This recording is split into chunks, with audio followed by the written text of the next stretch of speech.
Okay, so I got distracted. Um, had somebody show up and ask me some questions unexpectedly, and then another person wanted to talk, and I lost track of where I was. I'm, I think my next video, I'm not going to do a live. I'm just going to do a edited version since I'm not getting paid. Um, trying to get a little work done, and it's hard to do because I've got to run to the store. Grr. uh, just wanted to let y'all know that I hadn't forgotten about you, and hopefully everything works out. I want to try and get this laundry room ready for texture and some paint tomorrow. And if I'm lucky, I might even get enough time to actually do all the texture tomorrow. So let's see what happens. But for now, I'm just going to say this. I'm ready for this thing to be done. This job here has been a pain in my backside since I started. I wish I had video from when I started so y'all could see what all I've done. This thing was, whoever set this up originally as a laundry room did a very bad hack job. When I say a hack job, I mean ridiculous. What was supposed to be for house power was on one apartment's electric, and their breaker panel for their apartment, which is at the far end of the building, is in here, and we're at the other end. Why they did that like that, I don't know. But then the hot water is on another apartment's utilities, and the cold water is on the another. So we had 3 apartments supplying stuff for this laundry room. It had never been used since I've known I've known this owner that owns it now, and I know the previous owner, and it wasn't used for either of these two. But this owner here, he wants to start using it, so I'm having to set it up. Kind of a weird setup we had to do. The electric is still on an apartment's electric, but it's set up with that meter box right there for house power. So what we do is every month we see how much electric we've used for the laundry room. They get their bill, and on the day that their bill is red is the same day we read the meter here. And then we take that and do the math, figure out the numbers, and then they get paid for their utilities that we used. Water is going to be the same way. We're going to put in we're putting a water meter in, a secondary water meter for us for house. We're doing the same with the gas because it's going to require, we have to have gas for the dryers.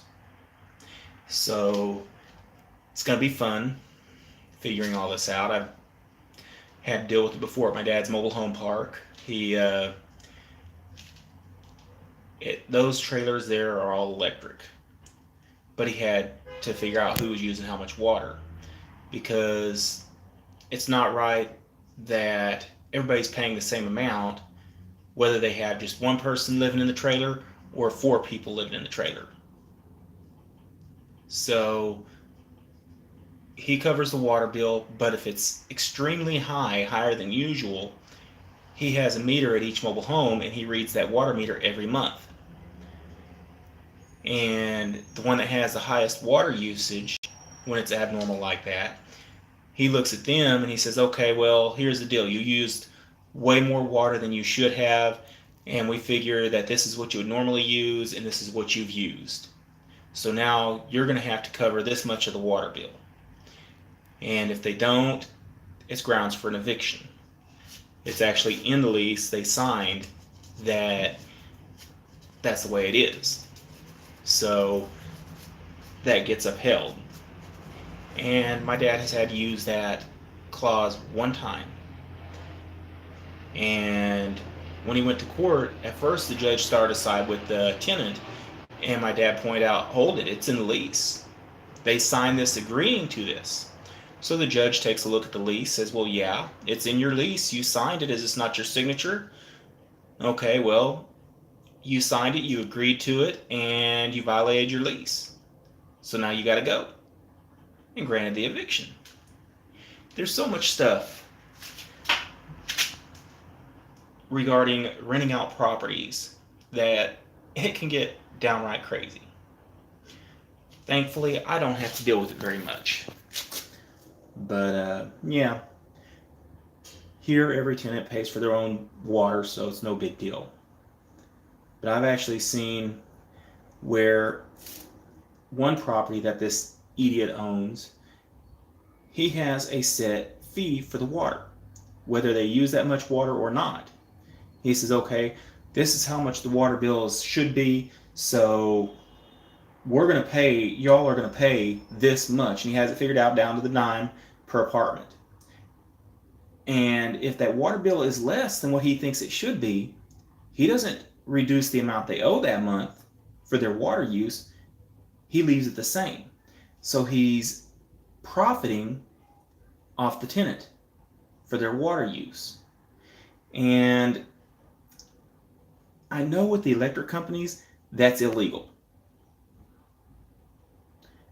I would have to do some research and see if it's illegal or not with the water company or with the water department, but I'm betting it is. So that gives me some research to do now.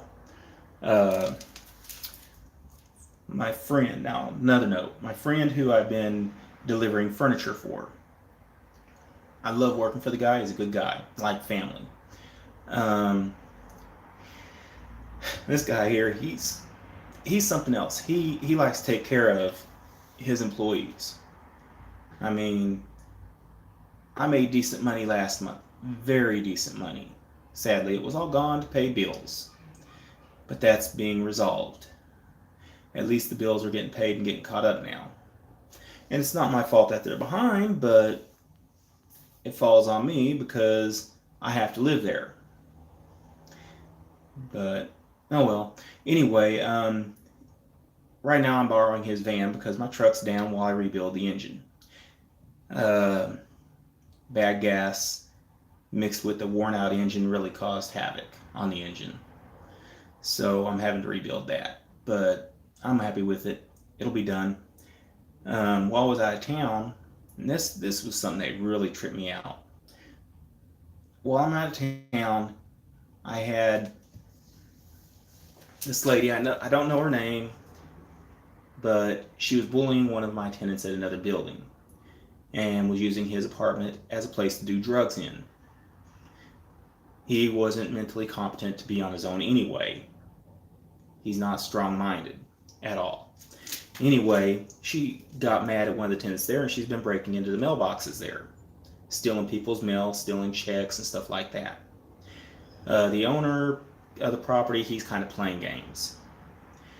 But anyway, she came onto the property where I live, which is right down the street, a couple of blocks, and she went into one of my neighbor's parking areas and had stolen some of his stuff and had it on a cart that she had trying to steal from him in front of my garage, and was in my garage where she had broken into it to steal stuff. And the stuff she was stealing, some of it, okay, I can understand. Okay, a DVD player, a nice one. But the thing is, she wasn't taking the speakers because it's a surround sound system. You got to have the speakers. It has specific jacks that you got to use. You can't just use RCA jacks. So she was stealing just the DVD player and not the speakers or the wiring for them, which was kind of funny. She had actually, when he came down and caught her, he got his stuff back and was still raising Cain over it. And she had went in my garage and she's doing this, but she grabbed a recycling bin, big roll around bin, to use for carrying my stuff in.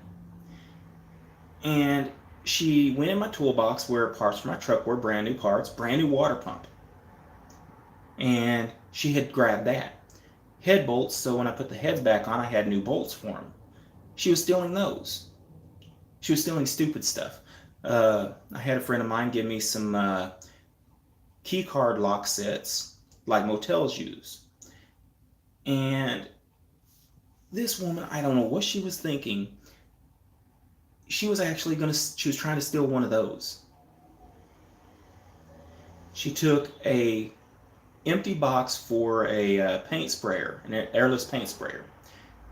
Took 2 pairs of brand new speakers that were sitting on my shelf in the back of the garage and put them in the paint sprayer box that was empty, and was going to try and take that and carry that down the street as well. And she got caught. She didn't make it off the property with anything. It was just the stuff she was taking didn't make sense. Because a cop's going to see this lady in broad daylight, dressed like trash, walking down the street, carrying a box for a airless paint sprayer, and pushing a recycling bin down the street. Any cop's going to stop her and be like, what the heck? And then he's going to question it. And then he's going to see what all it is, and he's going to realize, hold, this is stolen. And he's going to arrest her. And then I'm going to come home, I'm going to find my stuff missing. I'm going to call the police, file a theft report on the stuff that's missing. And then they're going to tie it into her, and she's going to prison.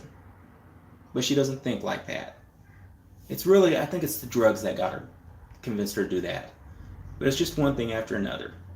A few weeks earlier, I got pepper sprayed from about 5 foot away by a guy because I chased him off the property because he was there looking for stuff to steal.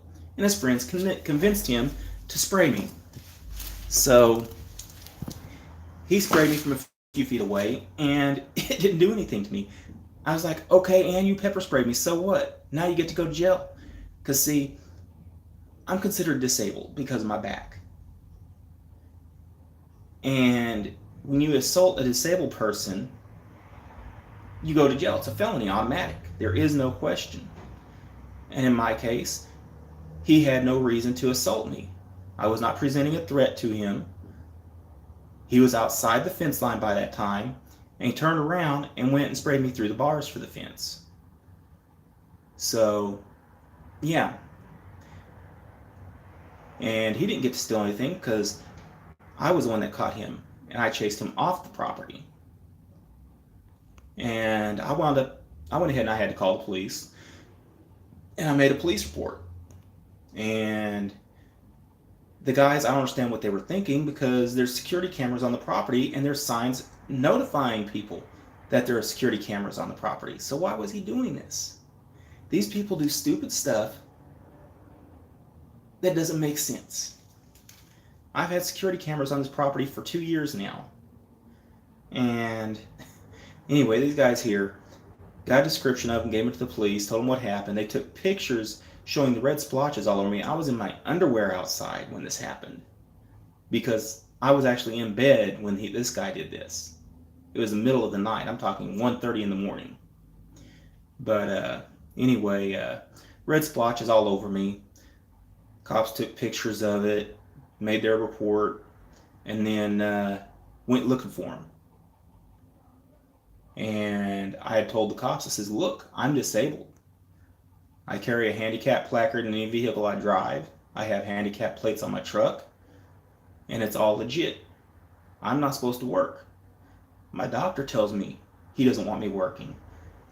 And I still do, because if I don't, disability, Social Security is not going to give me my disability. They play games. You can be, and this is what's so sad, you can be disabled and not get your disability claim and just have to fight for year after year after year. But the problem is, how do you live? I mean, general assistance here in California is $600 a month. I think it's $650. And the cost of an apartment, a 1-bedroom apartment like I live in, which isn't that bad, but it's not the best, is already over $1,750 a month. So I'm making less than half my rent in a month on GA. And then you get a couple hundred a month at best on food stamps. And it's an impossibility to live like that. And even then, you get on disability, If you're on SSI disability, you get $750 a month, I think it is, $780, something like that. And then you get, if you're in California, you get a little subsidy that brings it up to about $900. But once again, that's about half your rent, roughly.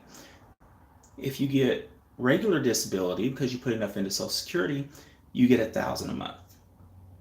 Okay, still can't live off of $1,000 a month. It's an impossibility. And now, because you're getting $1,000 a month, you don't get GA or general assistance, cash aid, whatever you want to call it. So, also when you do that, you can't get food stamps. You might get a couple dollars worth of food stamps every month. It's just there's no way to live off of that little bit of money. So what does California do? They have housing assistance. Oh, okay, that helps. Okay, but the thing is, that's based on your income. And by the time you do that, if you pay for your own water on top of all that, by the time it's said and done, you can't live off of it. It's stacked against you. And Oakland used to be decently cheap to live in. San Francisco was hellacious. Well, Oakland's now joining San Francisco in the high rent market. And I mean, it is ridiculous. A small 2-bedroom is almost $3,000 a month right now for an apartment.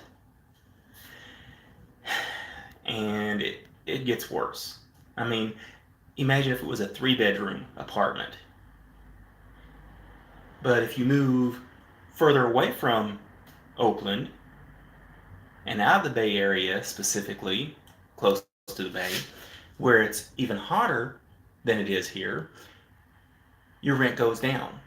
But even that is starting to come up to meet what the Bay Area is doing, because Bay Area is driving people that were living there in Oakland, they're moving further away.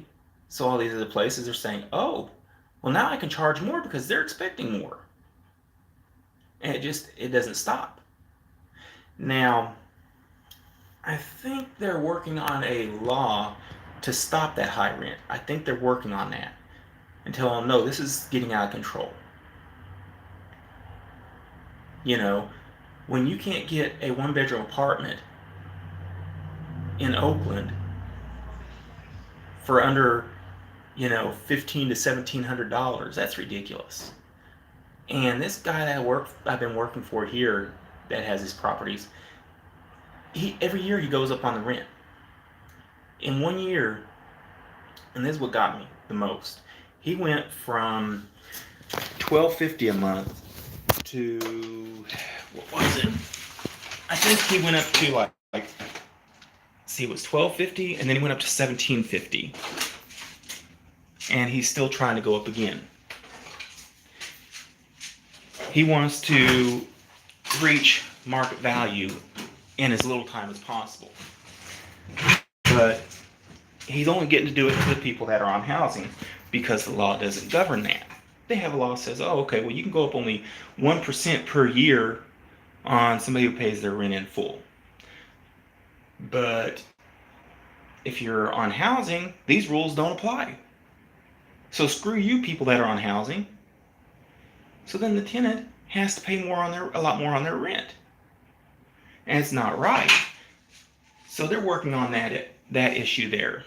And hopefully they get it taken care of rather soon, because it's out of control. I think I'm going to end this video so I can go inside and eat some dinner, because I am a bit hungry. It's been a long day.